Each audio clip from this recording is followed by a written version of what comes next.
We are in movie mode, as always. My name is Ryan Snelling. Austin, good morning. How are you today?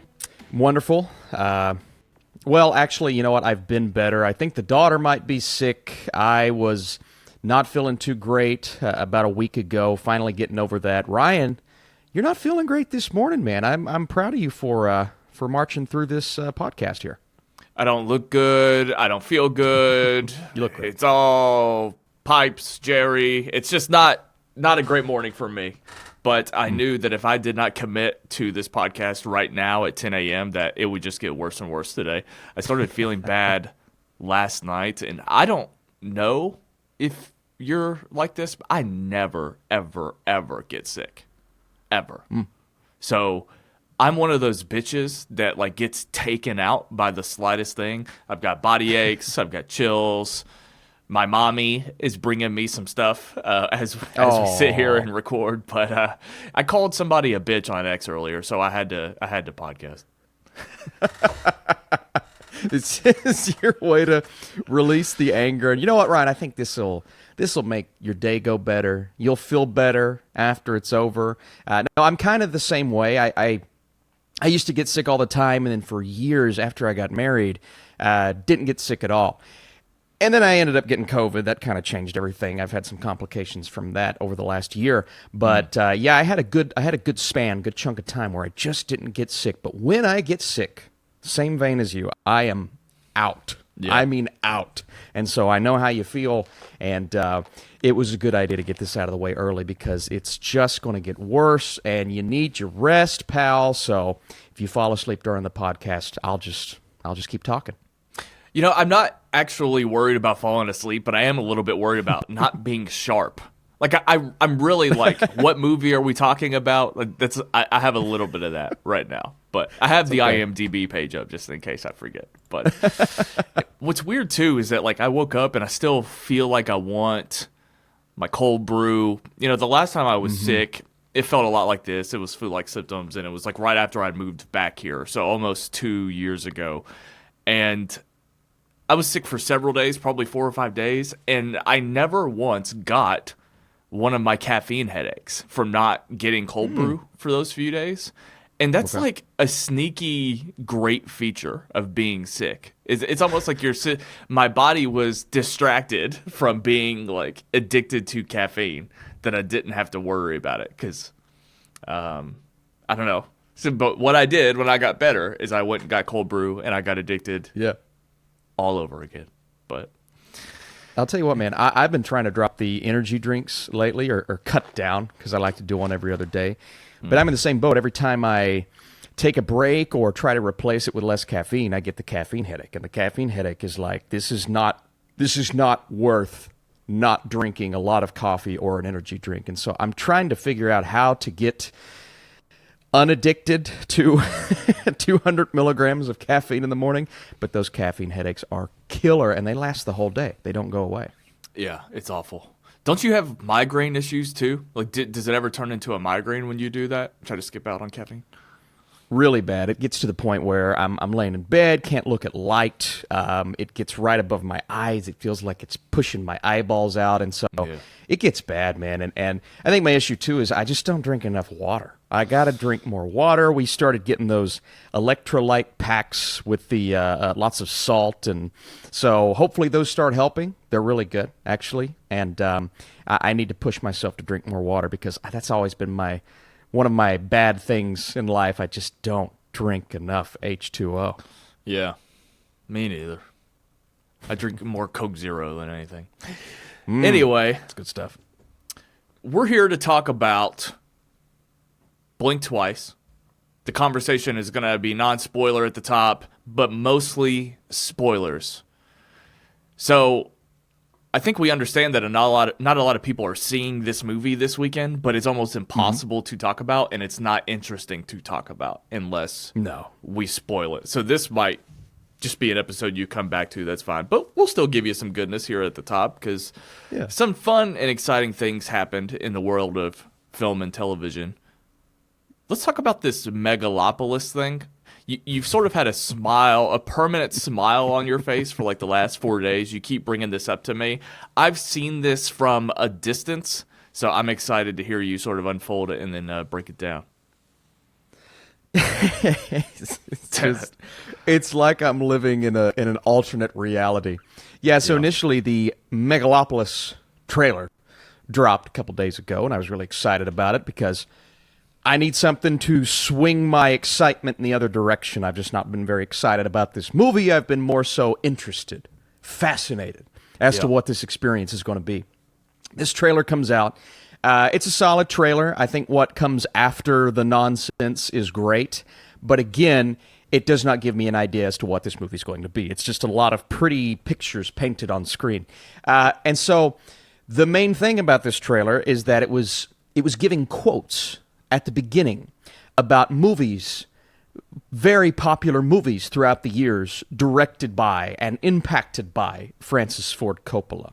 And those quotes were, The Godfather and a couple of these really big hitters that have come out over the years. And I was shocked by some of these quotes. I'm like, oh my God, I can't believe somebody would say that about The Godfather, one of the greatest movies of all time. How could you say that? But you know what? Some of these classics at the top were not really well taken in by critics. Some of them were divisive. Some of them were not how we perceive them today. And so I just took that and said, wow, okay. Well, they were spinning it to say, hey, here's what people said about these classic films at the time. And here's what people, they didn't give examples, but we know that people are up and down on Megalopolis. And so if they said this about The Godfather, then maybe Megalopolis could also be that impactful 20 years, 30 years down the road. And so I see what they were going for. I think it's a shtick. I think it's a little silly. Megalopolis is not on the level of those movies that they listed. But, okay. Well, it turns out, and a lot of people know this already, it turns out those quotes regarding those movies were fabricated. God. They were wrong. They aren't real. They don't exist. Didn't know that watching the trailer and reacting to the trailer. I was shocked, baffled, that a studio like Lionsgate would make a decision, not even make a decision, to have it go up the ranks and pass through all of these people, and no one to sit back and say, maybe we should do a little bit of research. Maybe we should actually fact check this to see if it's an actual quote of a review of that movie. And a lot of these critics, I think most of them actually, they're not around anymore to say, hey, that's not true. And so they're taking critics who have passed away, putting their name next to these fake quotes, and trying to pass that as something real. Well, the next day, another piece of news came out. Turns out these were AI-generated quotes. So not only are they fake quotes, they're AI-generated quotes, and all of this was not only fabricated, but it was completely falsified for people to say, well, wow, if they were saying that about this movie, then that means Megalopolis might actually be good. What a strange, odd, stupid, dumb series of decision-making this whole thing has been. I am, by every single piece of news that comes out, I'm baffled. And it's starting to become really funny to me. I just laugh every time I hear something. And obviously, they've let go of the person in charge. They've let go of the guy at the head, and I feel like some of the marketing people are going to be let go as well. Yeah. But just the fact that this was able to pass through the ranks, and this trailer, apparently, before they were able to take it down everywhere, was still playing in front of The Crow in theaters. So right, what do you think about all this? But this is insane to me. If this is the strategy you implement for promoting this film, you have already failed. So let's start there. If your whole premise is this movie is going to be panned, but we're telling you it's great anyway, you have already failed. Oh no. Flu brain. You have already failed. So let's start there. Second of all, when it comes to these being AI generated, this is easily something someone could just come up with by writing it. You don't need AI to say diminished by its artsiness in regards to The Godfather. So if you need to make a fake quote, write the quote, okay? Third of all, what's fascinating is if this was Deadpool marketing, we think it was amazing and hilarious. Isn't that funny? Yes. But yes. It's almost as if context is everything. It's almost like studios should figure out how to make money before buying movies that filmmakers and studios are afraid to release. The idea, look, I'll be honest with you, I did not watch the trailer. I could not give a shit about this movie. I know that I will be pissed watching it. Yeah. They've already ruined it with terrible. They could have putting out a trailer instead that was focused on the plot. It could have, we'd be having a different discussion. But I don't expect you to win the game when you've fumbled the ball with 3 seconds left to go. I don't think you're going to score. And it's going to be an epic disaster.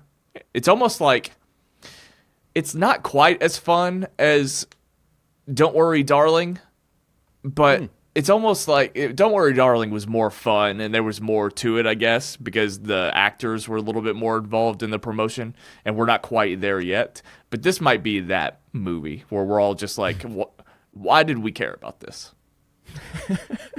Why was it such a big deal? Well, it's because it's from the director of The Godfather, Ryan. That's what it is. Isn't it sad? A movie that came out 50 years ago. I don't even know what point I'm making, but it's the fact that, like, that's the least interesting thing to me now. Because all I've heard is that this is, like, unwatchable. It's him being unhinged, and I respect that. I respect a creator being able to do what they want to do, realize their vision without any. I understand all that, but at the cost of my interest, I guess, I just have zero faith. There's nothing I care about, nothing. So it's honestly just sad more than anything that it's Francis's movie. Sad. You're telling me getting AI to generate an epic piece of trash for Apocalypse Now is sad? Because I don't think a human could write that. That's brilliant right there, man. You know what somebody said on Twitter? They said it would have worked out a lot better if they would have just committed to the fact that they were fake quotes and did the exact same thing, but just put fake names from fake outlets and say, because that would feel like Deadpool, right? That would feel like overly satirical. Now, I don't know how it applies to this movie, but you could at least I'm interested. You could also pull from, like, Twitter. That would be pretty funny. But also, there you go. No matter what, though, it's like, does this type of marketing make sense for Megalopolis?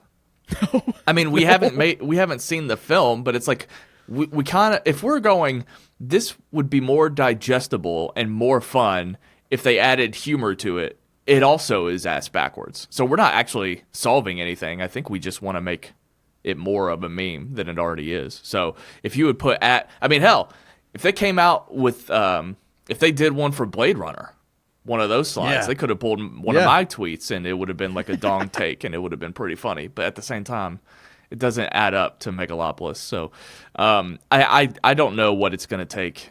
Right now, I have no interest in seeing this film, even for this podcast. I'll be honest. Oh, man.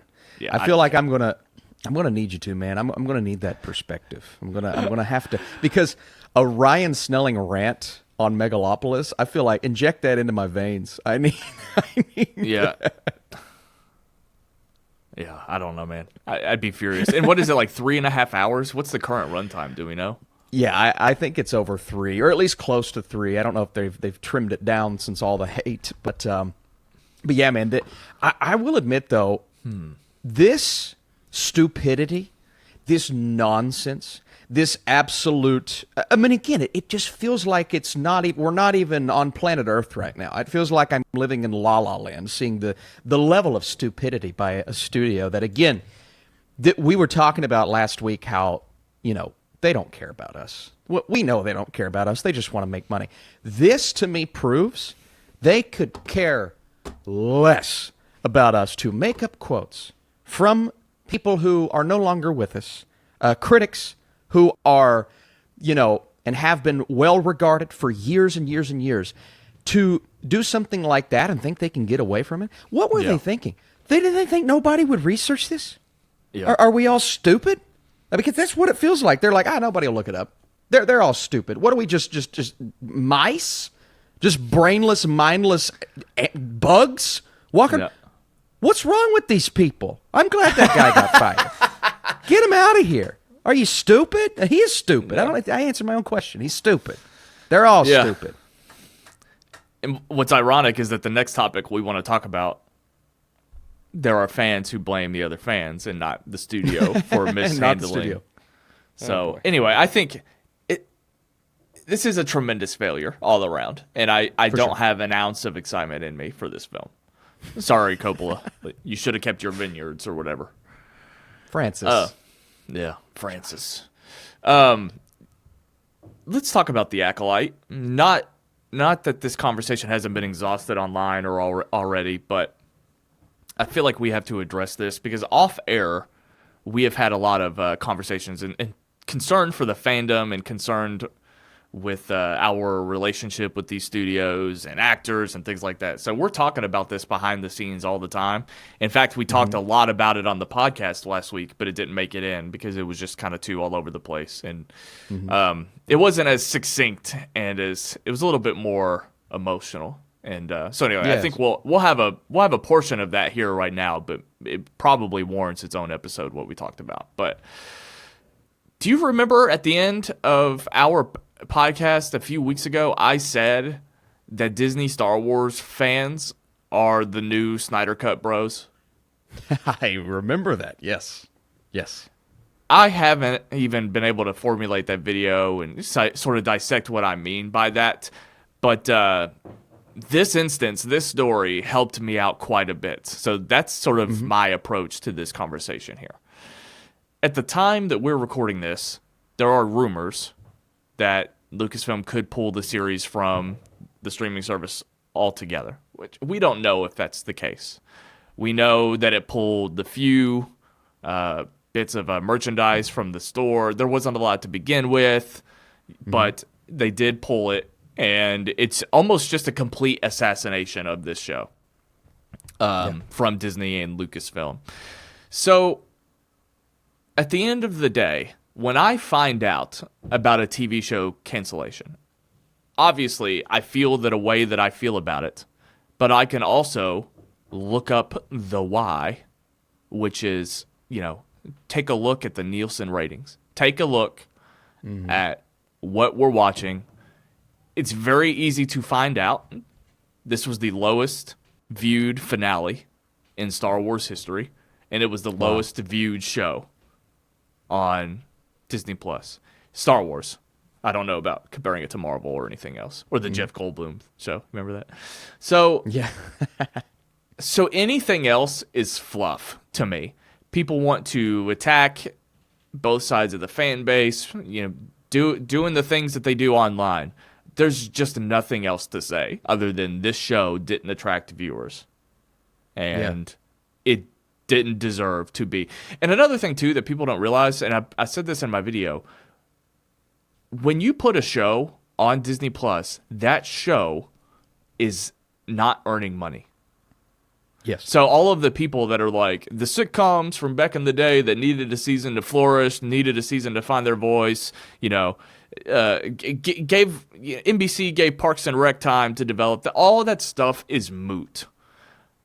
Because they were still making more money with their ad revenue.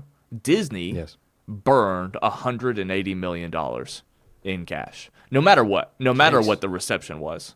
At the end of the day, if people watched it, it just would have been great for the brand. great for the content, great for the merchandise, great for the parks. If we succeeded, that's what it is. But they burned $180 million no matter what. And it just so happens that the show was not viewed. So, are you going to miss these characters? Are you going to miss the Acolyte? I mean, not really. I think there were a couple of teases at the end of the series that, and this is kind of sad, right? The teases at the end were more exciting than really anything I saw during the show. Yeah. One tease in particular that I'm like, oh, okay, they could actually do something with that. And to be fair to the show, it wasn't all atrocious. I think there were some things, some Star Wars themes in there that I appreciated. The idea behind it and the idea behind this villain and these twists and switching sides and all of these concepts on paper, I think were really good. It's just the execution was kind of a failure. And what cracks me up about some people, and it's fair to be, if you enjoyed the show, it's fair to be upset. There are plenty of shows recently, especially on Netflix, that I've thoroughly enjoyed. I mean, when they told me that Mindhunter wasn't coming back on Netflix, I am still devastated. That's one of the greatest TV shows of all time, in my opinion. That said, I genuinely believe that this cancellation, even beyond the ratings, makes sense because you look at the per episode spending on this show, per episode, and people are making Breaking Bad comparisons. Well, Breaking Bad season 1, and they're making Clone Wars comparisons. Well, Clone Wars would have been canceled after season 1. Do you know how much Clone Wars season 1 cost? Do you know how much Breaking Bad season 1 cost? That one I do know. So tell me if I'm right on this. Breaking Bad season 1 compared to one episode of The Acolyte. One episode.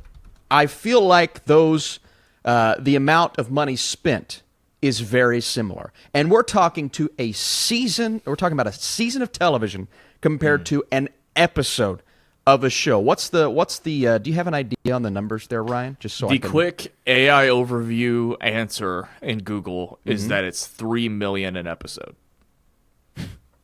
And what about Acolyte? What would the math? Well, the entire season being 180 divided by 8. Divided by 8. What are we looking at there? 22.5 million. Okay. There's your answer. Right there. Look no further. That's your answer. And you could also say, well, Andor didn't get canceled, and Andor was similar numbers. Now, think about this. I was shocked by the Andor numbers, and this was lower. Okay, Think about that. But also, look at the reception. Yeah, there were people who didn't like Andor, but if most of your fans and most of the critics are responding to something, even if it's losing you money, I can think about that getting renewed, and they were already kind of working on part 2, and say, you know what, that makes sense, right? Even though it's not doing great for the platform, you have something that is a critical success, and fans are finally happy. If the fans are happy, let's keep them happy. I respect that decision from Star Wars. But if you have a show like Acolyte that is losing that amount of money, like Andor, but also is, I guess, critically kind of accepted, even though I think more people were turning on it as it went, and I feel like they understood that. But the fandom is completely rejecting this show. Other than a group of a loud minority on social media that is defending it, and that's fine. If you defend this show, it's absolutely fine. I thought the first few episodes were okay and had a chance to get better. They didn't. They got worse, but I thought they were okay. But people freaking out about Disney canceling one of the biggest failures that they've ever had on their platform. Dude, I don't understand this. It was so obvious that it was going to get canceled.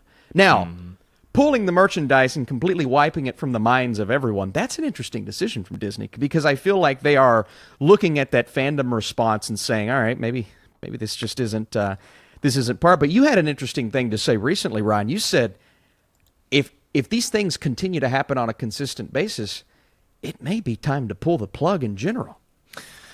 Yeah, I've been very vocal over the years. I've pushed up against Star Wars haters, quote unquote, over the years. Like, I am a Last Jedi apologist. I think it's a very interesting blockbuster film that happens to be part of a terrible trilogy overall. So I like The Last Jedi, like, from a certain perspective.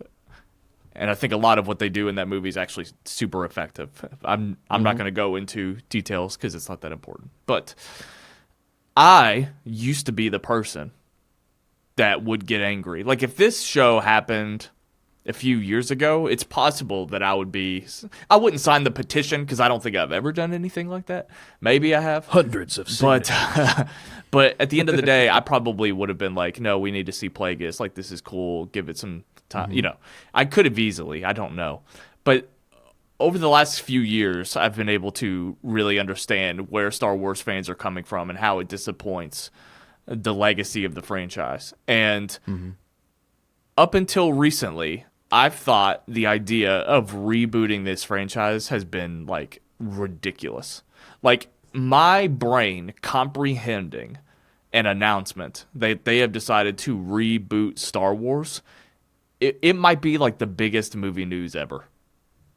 Yeah. Like, it would be so hard to fathom if they announced that. Because not only is there this idea that they'd be admitting a colossal failure, but it would divide the fandom even more. I mean, look at the reaction when they take away a show that's beloved by a select few. Wait until Disney says something like, nah, just kidding about all of it. And then it's like, you know, so I'm not here to say that I think they're going to do it. I don't think that they're going to do it. Because then you have to get rid of what they consider good as well, like Rogue One and things like that. So I'm not here to say I think they will. I think they should.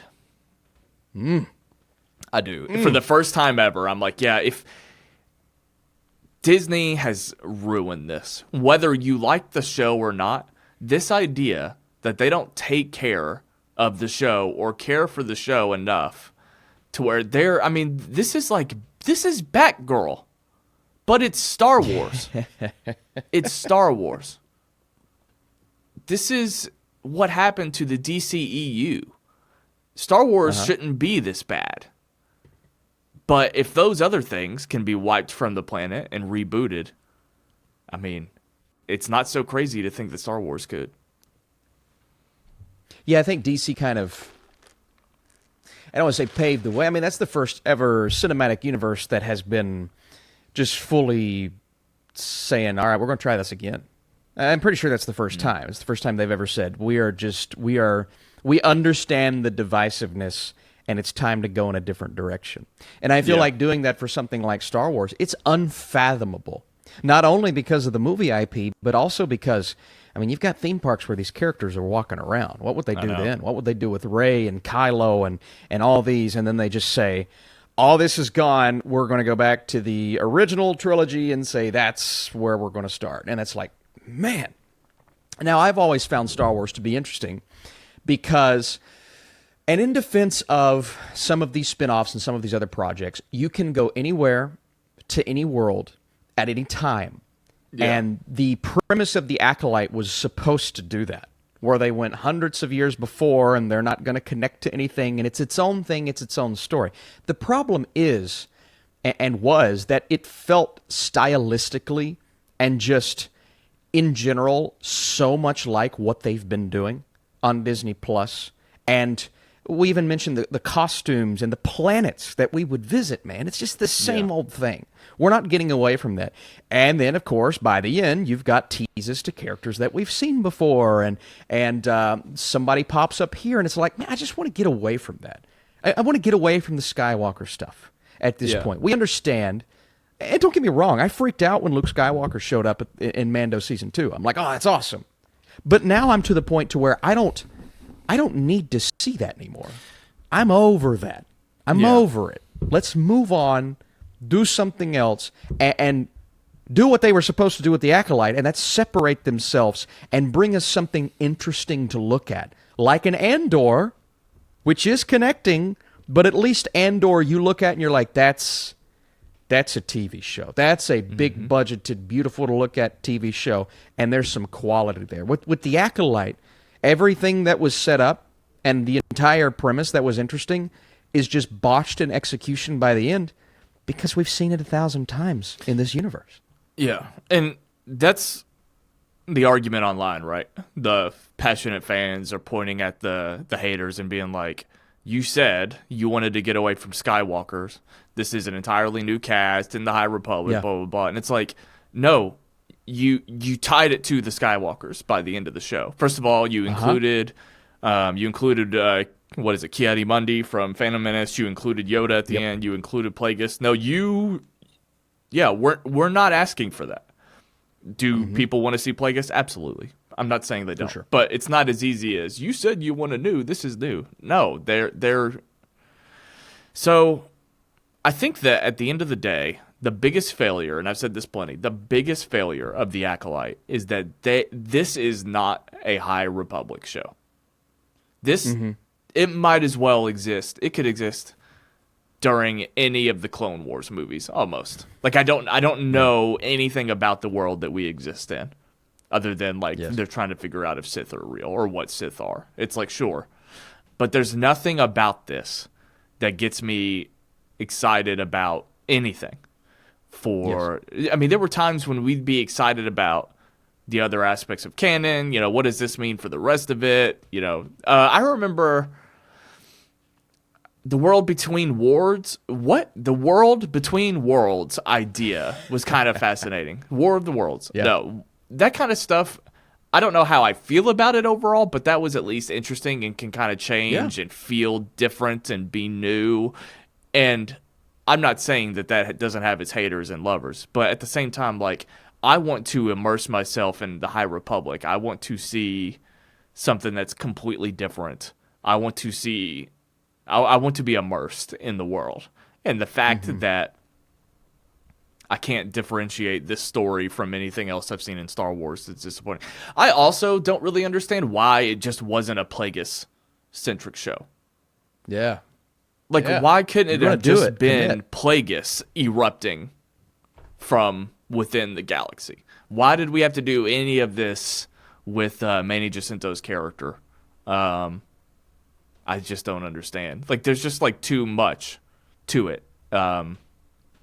You didn't like when he said, I am a Sith, and there was just no context for that. He's like, I am a Sith. All right.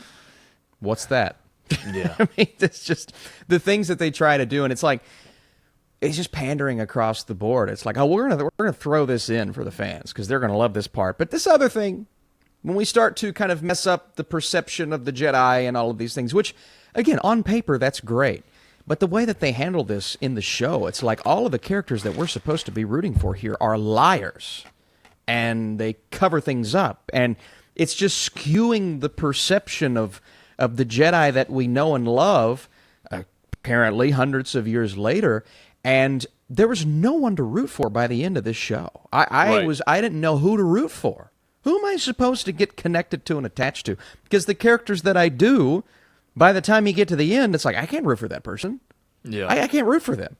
And it's just an odd series of decision-making and storytelling that just doesn't feel, I guess it does feel like Star Wars at this point, but it doesn't feel like Star Wars. And and I can't believe I'm saying this because I'm with you. Years ago, I'm like, all right, the fans just need to chill. They need to chill and let Disney do their thing. But now I'm just so aggravated at it all. I'm like, man, can we try to cater to the fandom without jangling keys in front of their faces? Yeah. Which is amazing that I'm feeling that way because Marvel just did that with Deadpool and Wolverine, and I loved it. But with Star Wars, it's a completely different experience right now. But at the same time, there's the idea, too, that they listen to the fans and they're trying to win us back and they actually can call an audible and change the perception of they're not in the clear. We still have to figure out if Brave New World Brave New World. We still have to figure out if that movie's good. We still have to figure out if Ironheart's good. So they're not in the clear by any means. But it's funny, you brought up that Sith quote. That's exactly why, this is not really on topic, but that's why I am never, ever, ever a proponent of or supporter of watching things in chronological order. So whenever there's all this dialogue online about should you watch the MCU, should you watch Star Wars in chronological.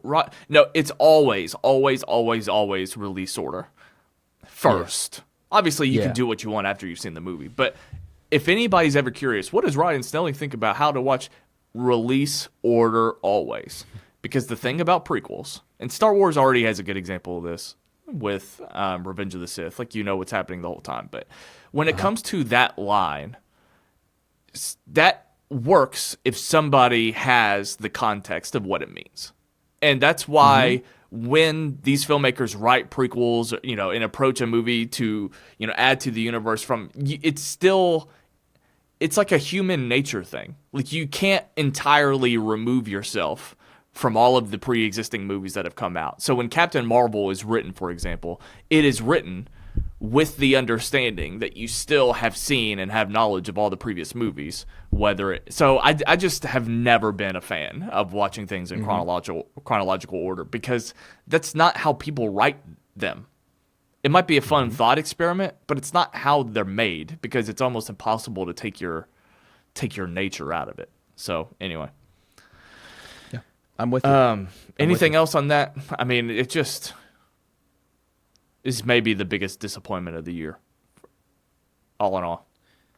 Yeah, I think overall, and I you know, part of me commends Disney for making the decision to, because it's not an easy decision to pull a show that you put that much into, because they put a lot. Say what you will about the quality, say what you will about they put a lot into it, and so to pull that show, but I don't want those to look at, because there are absolutely toxic and just ridiculous over-the-top fans that are saying horrible things and forcing people to delete their Instagram, and we understand that. We acknowledge that. But you can't label everyone like that. You have to acknowledge that Joe Schmo from work, who doesn't express toxicity every way in the world and with everything that he talks about, he just doesn't like this show because it doesn't feel like Star Wars. And I feel like people need to understand that we are allowed to dislike the product without being sexist or racist or toxic or ugly. We are allowed to do that. And I think most of the people for this series specifically that's what they're exuding, as opposed to going on and spamming 1 star on IMDb, which did happen, by the way. Before the episode would come out, it would have 3 stars on IMDb. I think that's ridiculous, insane. And if you're doing that, you are just making everyone else on your side look bad. Well, that's what you're doing. But I think we should blame IMDb. Like, why is that their system? Sure. Why are people allowed to write anything about something if it's not out yet? If it's not out yet. Agreed. So I think there are so many directions we can look and say things need to change, things need to be better, and we need to properly discuss and express these concerns for these shows and movies that just do not do what they should be doing when there's that much money going into them. And I think we now know this. Is it going to change? Probably not. But let's hope Disney is at least seeing this and saying, maybe we should go about this differently, and maybe that will help in the future. Yeah. And continue with some diversity in the cast, and continue with some of these things that they're doing a good job of, but not pander to that as well. Have a nice middle ground of, we're going to keep the quality intact, but we're not going to do things just for the sake of doing them. And I think it's just humanity, right? Just make it good. Yeah. Why are we overcomplicating things? Just make the show good. And don't forget about the fans in the process. The good fans, the smart fans, and the fans with a little bit of sense about them, which I respect. All right, moving on to Blink Twice. Again, we'll cover a non-spoiler portion first, then break into spoilers and give you all a heads up. I'd be remiss if we didn't mention the other 2 films that came out this week. Strange Darling, which, I don't have any idea what that is, but it was put on my radar this weekend, so I don't know what you have to say about it. But also, The Crow. Talk about not wanting to see Megalopolis. That is another movie I opted out for, and you have since seen not only the remake, but the original. Yeah. Unfortunately, I decided to go see The Crow. Now, I will say what's good about The Crow reboot, is that I watched the original in preparation for it. So it allowed me to see a movie that I had never seen, was on my radar for years, but I just, it wasn't one of those that the parents had in the rotation. I really dug it, man. I now understand why people talk about that, and I had never seen it as, that could be an emotional movie. It's a very emotional movie. And then we now have the context of what happened behind the scenes with Brandon and passing away and those things, and so I think that definitely made it more emotional, but the story itself, just a very classic revenge tale, which was beautifully executed, familiar, but 30 years later, of course it's going to be familiar, right? This new Crow movie is different. It's very different. It's still a revenge story, but instead of getting us right into the Crowness of it all, we spend about 45 minutes to an hour just kind of preparing us for the Crow. And on paper, that's great because we get that romance. But the problem is with this new version, the romance is it a romance? I mean, it's just too bland. And no chemistry? Not even, I mean, I guess the chemistry was fine, right? But it's just two really boring people doing drugs together, jumping half naked on a bed, having some sex, and doing things that I guess in 2024 is perceived as love, but it didn't feel like love. Hell yes. It just felt like two people that kind of knew each other, thought each other was attractive, and said, wow, I have this, because it's supposed to be like such an emotional, deep love that it, escapes reality and causes him to go through all of this to become the Crow, and he has to come back for revenge and all that thing. That's what it's supposed to be, but I didn't feel any of that, and we spent 45 minutes on it, and so when he actually becomes the Crow, I'm like, for her? You know what I mean? Like, this? Like, not even for her, because there's parts of her performance that are nice, but I didn't feel that romance between the two. The chemistry's fine. I didn't feel the romance. And so for that to be the starting point and to go off from that for some action scenes that admittedly some of them are okay, but I've seen them 1,000 times. Last year we got John Wick. This year we got Kill. None of them are on the level or even close to the level of those movies. There's one sequence in an opera that is really fun and I thoroughly enjoyed. But as we progress and as we get further into it, I just found myself caring less. And the whole movie made for a dull and bland experience. I use the word sauceless in my review. There's no sauce in this movie. It's just boring and forgettable, man. And it felt like a waste of my time. This is one of the only movies this year that I was just like, I want to get up and leave. That's how bad it was. And I actually did see Strange Darling, by the way. I'll briefly mention that here in a second. But I would say, if you ask me, should I go see the new Crow? I'm going to say no. And I wouldn't even say wait. I'm just going to say go watch the original, because I think it's in some theaters now as well. Yeah, I don't really have anything else to say. I was concerned that the remake would be a lot longer. I guess it's only like 9 minutes longer. So why do what you described and take so much time to put care, quote unquote, into the relationship just to kind of not succeed when the original is already short and sweet and effective? So it's been a few years since I've seen it, but I do like The Crow a lot. I have a bias towards the Lee family because Bruce Lee is one of my heroes, and Brandon Lee obviously is somebody else that I appreciate, even though I haven't seen him in really anything else other than that. But yeah, I like The Crow. I don't know if I'll ever watch it, to be honest. No need. I wouldn't. Yeah. I wouldn't. So Strange Darling, though, did you caught that? This movie's really good. Wow. It's really good, Ryan. Yeah, it's really good. It's a serial killer film. Okay. But and it starts out like a typical serial killer film. It's told in parts, kind of like Furiosa recently, but not in chronological order. It's told out of order, but in a way that has this huge, I don't even know how to phrase this without starting to give things away, this huge moment that I personally wasn't expecting as we get further into it. So it goes beyond just being a serial killer film and becomes one of the more inventive and creative movies in that genre that I've seen in quite some time. And it's really just two people, a guy going after a girl at the beginning of the movie, hunting her down, and you get this backstory, this build up, and that part, part one, which wasn't part one, it starts out with like part 5 or 4 or something. But I'm like, this. I feel like I've seen this before, but as the movie goes, you're like, no, I've not really seen this story told in this way, and it catches you off guard multiple times throughout the movie, and it's filmed really well. It's got some style to it. I dug it, man.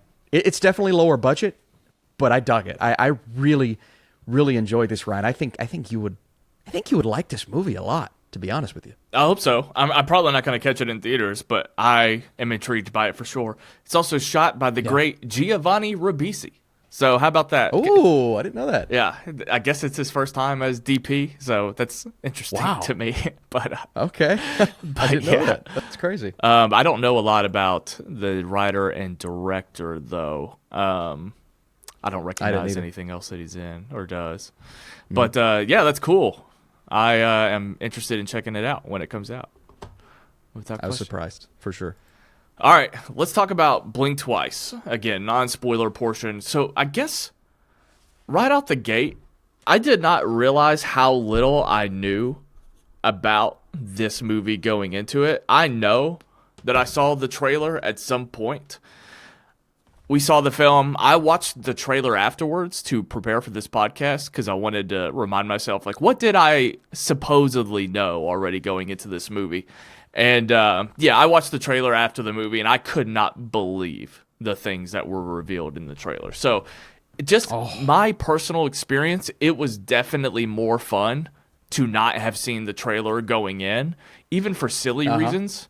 Like, there's a party scene at the top where we see like who all's in the film, like who the cast is, and it might be the most random cast of people that I've ever seen in a movie ever. Like, it's just such a hodgepodge of that person. It's so silly, and it works.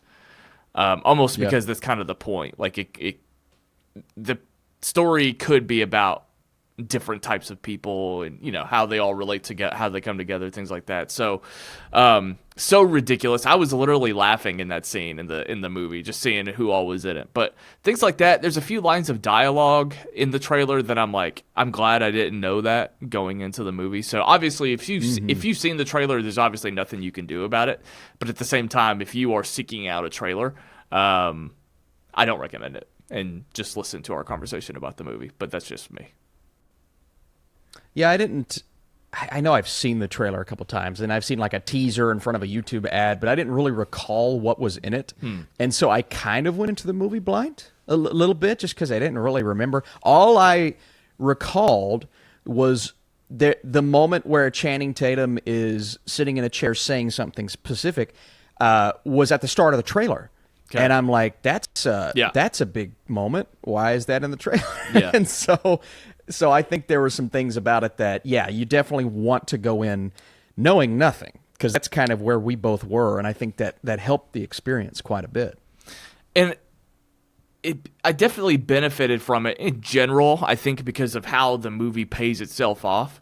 So there's one particular scene that the entire story hinges on.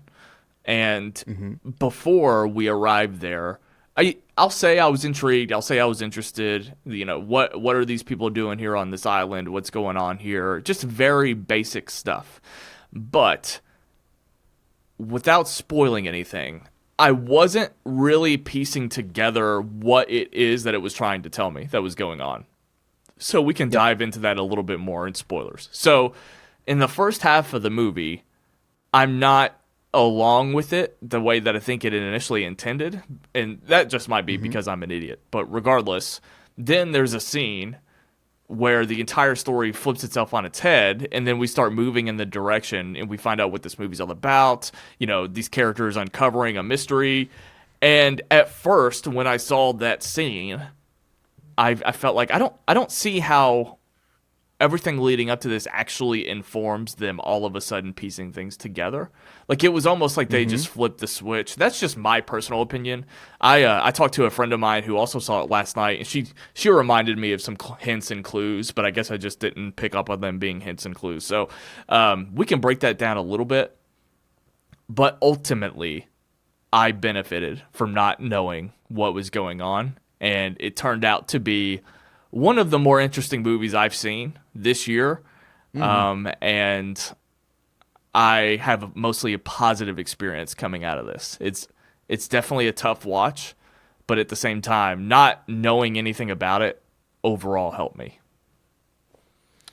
Yeah, it's a tough watch. I mean, I knew, or I thought it would be a tough watch. There's actually a sign on the front of the door that we both saw going into the theater, and it's kind of describing some of the things you see in this movie, and that caught me off guard because I'm like, oh, I didn't know this was about that. Yeah.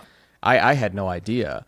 And that was a little shocking. And then, yeah, there are definitely some moments in here, like thematically, just holy cow, I can't believe they're going there. That was kind of a rough watch. But the way that they play it and the way that they incorporate some things in it to make this material to make this story really fun at times. Humor, I think there's a great sense of humor all throughout the movie, a surprising sense of humor that reminded me of a movie like Get Out, and you made the comparison, the Menu, and had those flavors to it all throughout. But this unnerving thing that is slowly building behind the scenes throughout that first half that, admittedly, Ryan, after I thought about it a little more, I do think they could have planted seeds a little better to lead us to the end, because there are some switches that are flipped in the third act of this movie that are flipped very fast. And I mean very fast. And I'm like, if there would have been a moment or maybe a handful of scenes that would have prepared me for that a little better, but also just to give those who weren't super invested, like I was enjoying it. I thought it was filmed beautifully. I thought visually, we talked about the sound design a little bit. The sound design was awesome, especially in the beginning of this movie. So I was into that. But we also had a couple of people in our theater, and talking to more people and having some people on my Twitter feed tell me people are walking out of this film. Yeah. We had 2 in our theater that walked out. Some guy was arguing with me on Twitter last night saying half of his theater walked out. Don't know if I believe that. Damn. He was also telling me how bad the movie was, and he's like, oh, I walked out after 30 minutes. And I'm like, buddy, if you didn't, and I respect this person because they're not a critic, so they're allowed to do that. But it's like, you're telling me all of these things, you've not even seen what the plot's about yet. Yeah. So it's like, I can't trust that opinion when you've not seen the point of the movie. Yeah, I mean, and so apparently people just aren't liking the beginning. Yeah, he just walked out the way that anybody can walk out during any movie. But when it comes to what we think the reason is for why our audience, that's just missing. And I think it just came down to a few scenes being tough to watch. And, the movie sort of comes, I don't want to say it comes out of nowhere with it, because, again, that just might speak to the fact that I wasn't picking up on it. But at the same time, when I read the sign, I didn't know that was inferring the entire movie kind of hinges on this idea. It could have just been one scene with one character. And it, that still could have happened, and it'd be about really anything else. So again, I'm only experiencing this without knowing a lot about the movie. So I didn't know that it was going to be like the whole thing. Yes. But at the same time, a lot of these movies over the years have been super successful. So that's why I do compare. I think The Menu is more of a satire. This one's a little bit more real, but it's a little bit more graphic. But this, Zoe Kravitz directed the absolute shit out of this movie. Like, it's a wonderfully shot film. I love everything about the production, the sound design. I love the actors in this movie. Can we talk about how Adria Arjona steals this film again for the second time this year? Like, amazing work by her.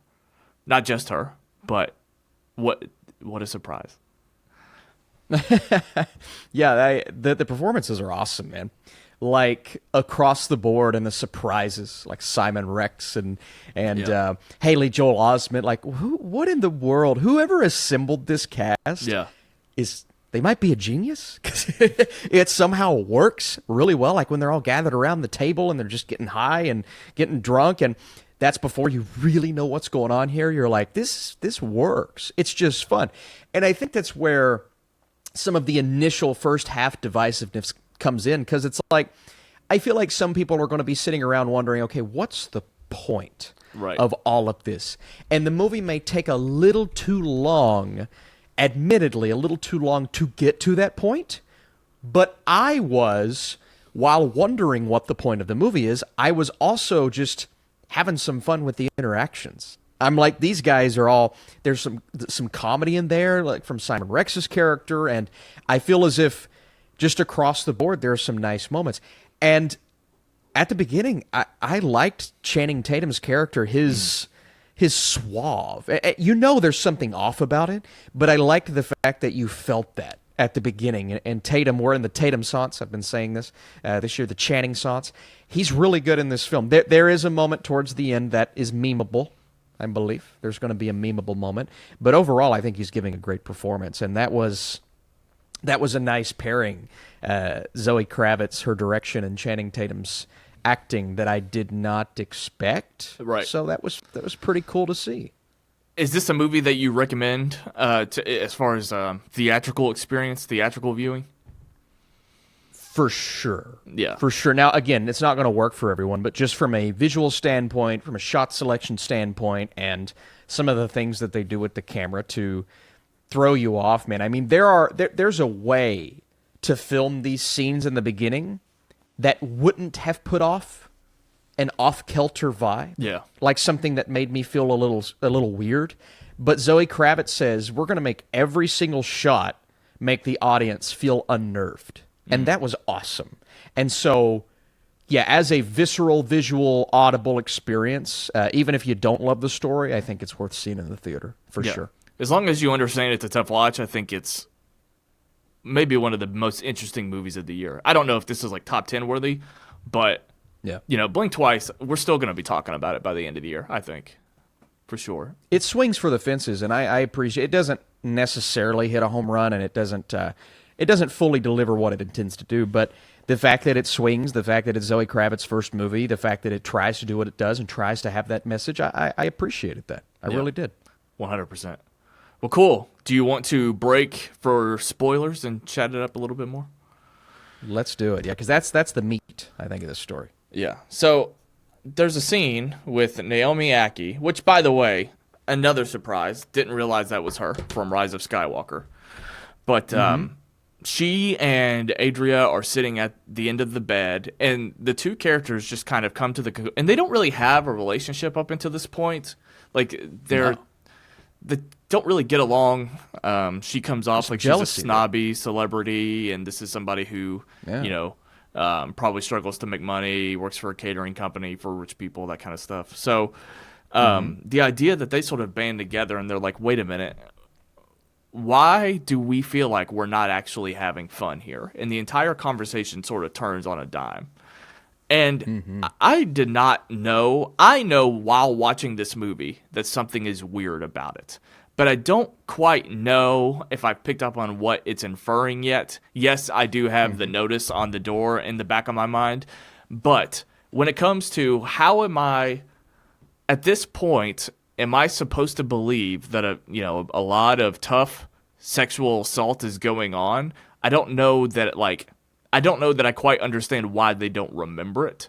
Like, that's the biggest aspect. Yeah. It's like I know something weird is going on, something sad, something tough is going on, but you don't really know why or how they have not figured this out. So that's obviously part of the point. It just took me a little bit longer to get on board and understand what we were saying here.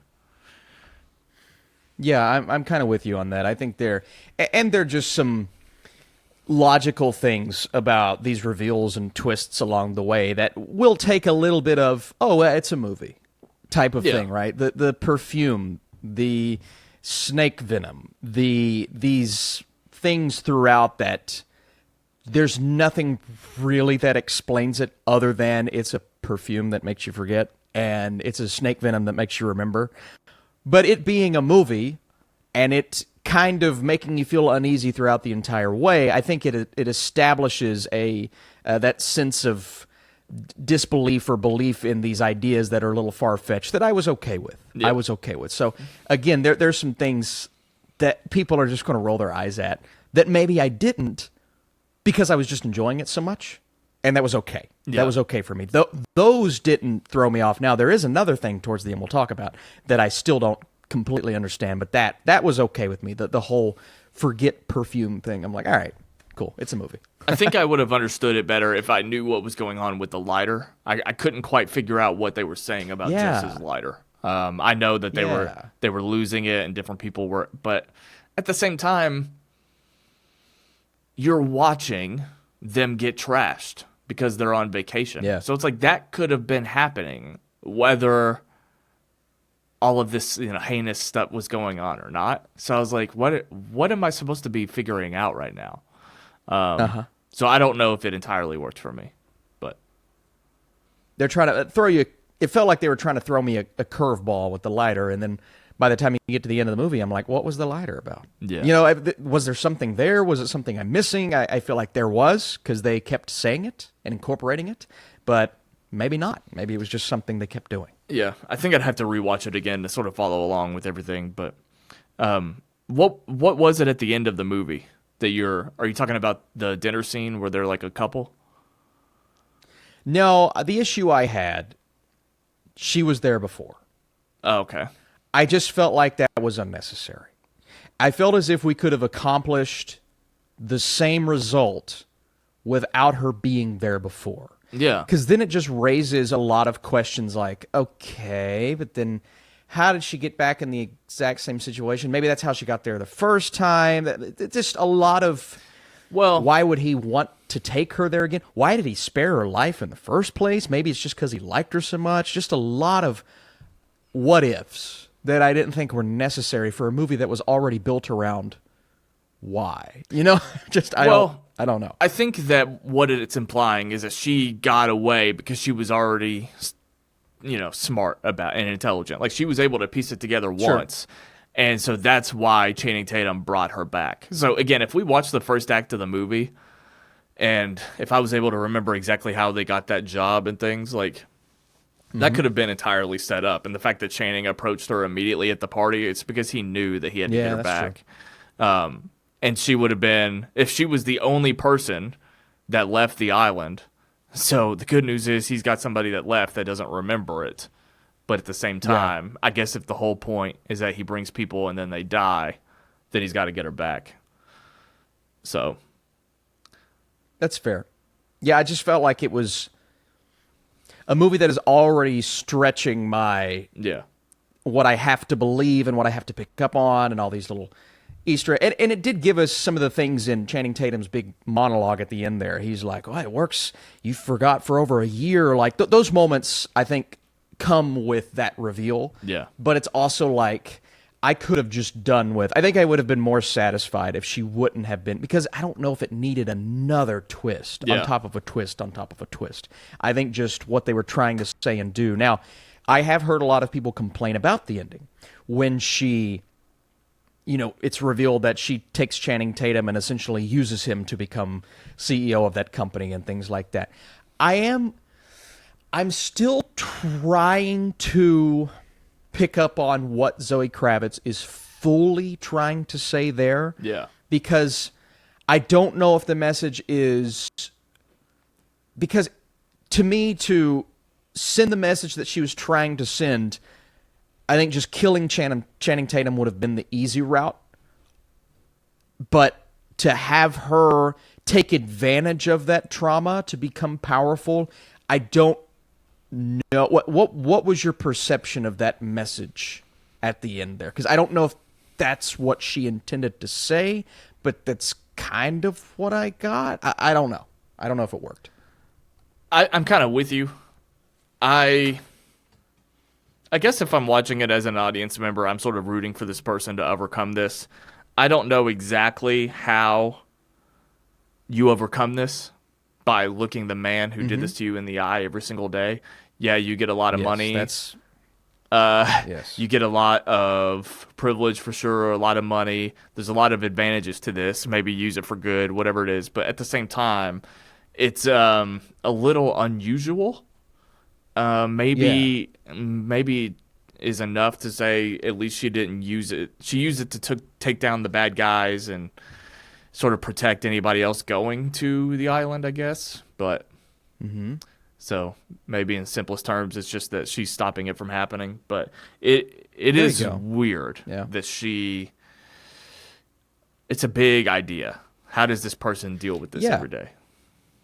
Well, yeah, because you're taking that trauma, and here's how she is dealing with it by what you said, looking him in the eye every day, and now she's using him to become powerful and successful, which is, I think that's kind of the message there. But it's also, is that fully what Kravitz is trying to convey to the audience? Like, I don't know entirely what her message is. Yeah. Because the whole movie's about trauma and overcoming that trauma, and which is beautiful. And I love that she tried to tackle that. That's awesome. But the result, while powerful, is also, it doesn't skew the message, but it's like it doesn't put the cherry on top. Yeah. If that makes sense, of the message. And that's what keeps this movie from being great. I think it's a fascinating film. I think it's one we're going to be thinking about, and I really appreciate the swing, but the messages don't fully come together at the end, for me at least. Yeah, I could agree with that, for sure. I'm going to have to be a lame-o. I am going down quick. So I've got a long day ahead of feeling like shit, so I'm going to have to call it here. But regardless, we did it. We had a good discussion. We were in movie mode while being sick. Is there anything that we need to talk about? Any movies that are on the horizon, or no? What's coming out next? Well, all I know is you powered through this, Ryan. I'm very impressed with you. Well, I feel terrible. You did. You powered through this. I don't know about next week, man. The Reagan movie, I'm going to go see Sing Sing, which is supposedly a Best Picture contender, so I could have that to talk about. But I also think it might be a good time to start doing some recaps of the summer, TV show, movie, whatever we want to do. And at some point, I'd like to do a fall movie preview, or just a fall preview in general. We could put TV shows in there, just because there's not much the next couple of weeks coming out. More fun episodes, more wild card episodes down the pipeline. Yeah. Guys, we love you. We appreciate you. If you're on the YouTube channel, subscribe to the podcast feed. If you're listening on the podcast feed, subscribe to the YouTube channel. And we'll see you next week doing whatever we're doing. Hopefully, neither of us are sick. Yes. All right. Later.